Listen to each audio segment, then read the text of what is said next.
Christ est ressuscité, il est vraiment ressuscité. Alléluia, alléluia.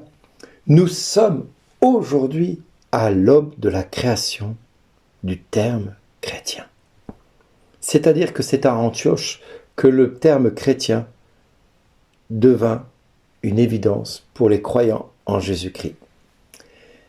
Pourtant, ça n'avait pas bien commencé parce que les premiers frères qui étaient arrivés, qui étaient dispersés suite à la tourmente de la persécution des Juifs, eh bien, ne se contentaient que de parler de Jésus que à ceux qui étaient Juifs et pas à d'autres personnes de peur d'être maltraités. Et quelque part, ils allaient vers le terrain facile. Nous voyons aussi aujourd'hui des chrétiens qui vont témoigner de leur foi, et je suis le premier à le faire, hein. Malheureusement on est obligé de passer par là pour témoigner de notre foi à d'autres chrétiens, alors que c'est pas vers eux que nous sommes envoyés en premier, ça doit être vers tous ceux qui ne connaissent pas Dieu. Et parmi eux, parmi ce peuple qui était dans la tourmente, certains étaient originaires de Chypre et de Cyrène, et en arrivant à Antioche, eh bien, ils s'adressaient aux gens de langue grecque pour leur annoncer la bonne nouvelle, c'est-à-dire aux païens, à ceux qui n'étaient pas juifs. Et ils osèrent tellement parler de Jésus que eh bien, un grand nombre de gens devinrent croyants et se tournèrent vers le Seigneur. Et de là, cette nouvelle est arrivée jusqu'aux oreilles de l'église de Jérusalem, et on envoya Barnabé jusqu'à Antioche pour s'assurer de ce qui se passait. Et Barnabé ira chercher Saul à Tarse pour l'amener à Antioche, afin que pendant une année, ensemble, tous les deux, ils enseignent et ils formèrent l'église d'Antioche. Et c'est là qu'ils reçurent la première fois le nom de chrétiens. Nous voyons que là, dans cette première lecture,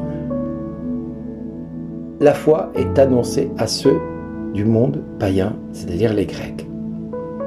La foi est annoncée vers l'extérieur. Et le psaume ne fait rien d'autre que ça, de nous dire que c'est l'Égypte et Babylone, entre elles, qui ne me connaissent pas. Voyez Tyr, la Philistie, l'Éthiopie, chacune est née là-bas. Mais on appelle Sion ma mère, parce que la seule qui connaisse Dieu, c'est Jérusalem et le peuple juif. C'est les seuls à connaître Dieu à l'époque, dans les psaumes. Eh bien, pourtant, quand je regarde l'Évangile et que je découvre combien cet Évangile est profond, puisqu'il dit « Les brebis écoutent ma voix, je les connais et elles me suivent. Je leur donne la vie éternelle, jamais elles ne périront et personne ne les arrachera de ma main.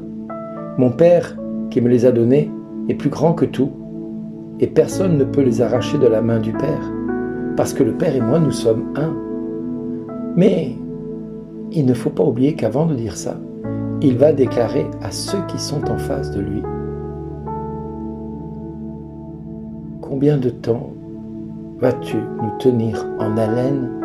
Si toi, le Christ, dis-le nous, si tu es le Christ, dis-nous-le ouvertement. Et Jésus va dire à ces gens: je vous l'ai dit, mais vous ne croyez pas. Les œuvres que je fais, moi, au nom de mon Père, voilà ce qui me rend témoignage. Mais vous ne croyez pas. Et là, il va déclarer quelque chose de puissant. Parce que vous n'êtes pas de mes brebis. Et oui, il arrive que dans ce monde, il y ait des personnes qui ne soient pas des brebis de Dieu, qui refusent d'écouter sa voix. Et on en connaît plein autour de nous, parce qu'elles ne sont pas les brebis de Dieu. Ça ne veut pas dire que Dieu ne les appelle pas à se convertir, comme il a appelé le peuple grec à se convertir, mais elles ne font pas partie de ces brebis, c'est-à-dire celles qui sont censées entendre l'appel, comme le peuple d'Israël. Les premiers à devoir se convertir, c'est le peuple d'Israël. Mais au lieu de ça, ils ont des oreilles mais n'entendent pas, des yeux mais ne voient pas. Et nous sommes nombreux dans cette société à dire: Christ est vivant, il est vraiment ressuscité, mais nous avons des oreilles et nous n'entendons pas. Nous avons des yeux et nous ne voyons pas Dieu ressuscité. Et alors on nous dit, pour nous consoler: heureux celui qui croit sans avoir vu. Ah mon Dieu, cette phrase, qu'est-ce qu'elle est belle et qu'est-ce qu'elle correspond bien à beaucoup de chrétiens.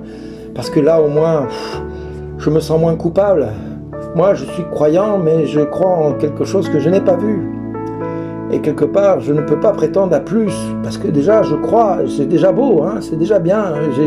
Je fais tout ce que je peux, je vais à la messe, je vais me confesser, je vais à l'adoration, je vais au groupe de prière, je vais au culte, je vais au rassemblement chrétien. Mais quelque part, je ne crois pas. Non, je pratique. Je ne crois pas, je pratique. Je fais de ma foi une pratique religieuse. Je me donne bonne conscience. Mais moi j'ai une grande foi en Dieu.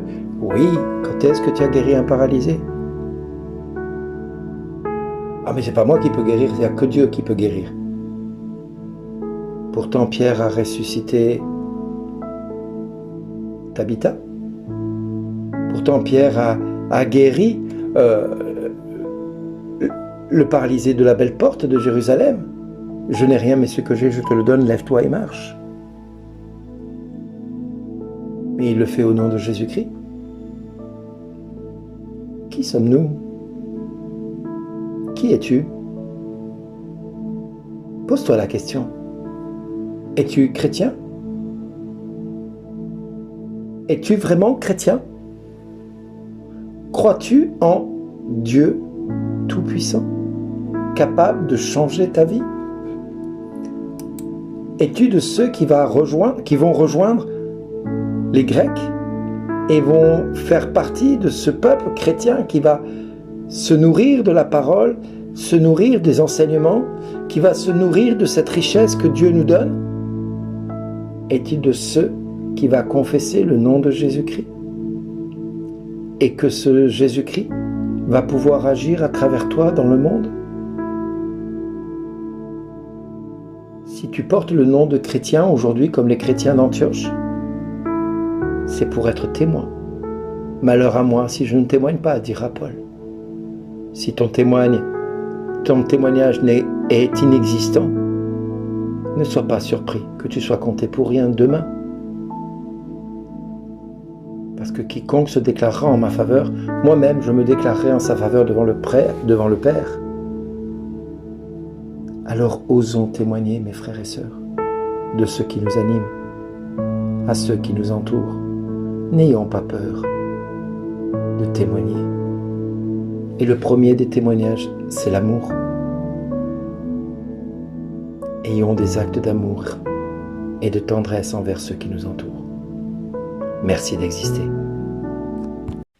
Il est vraiment ressuscité pour rechercher parmi les morts. Il est vivant parmi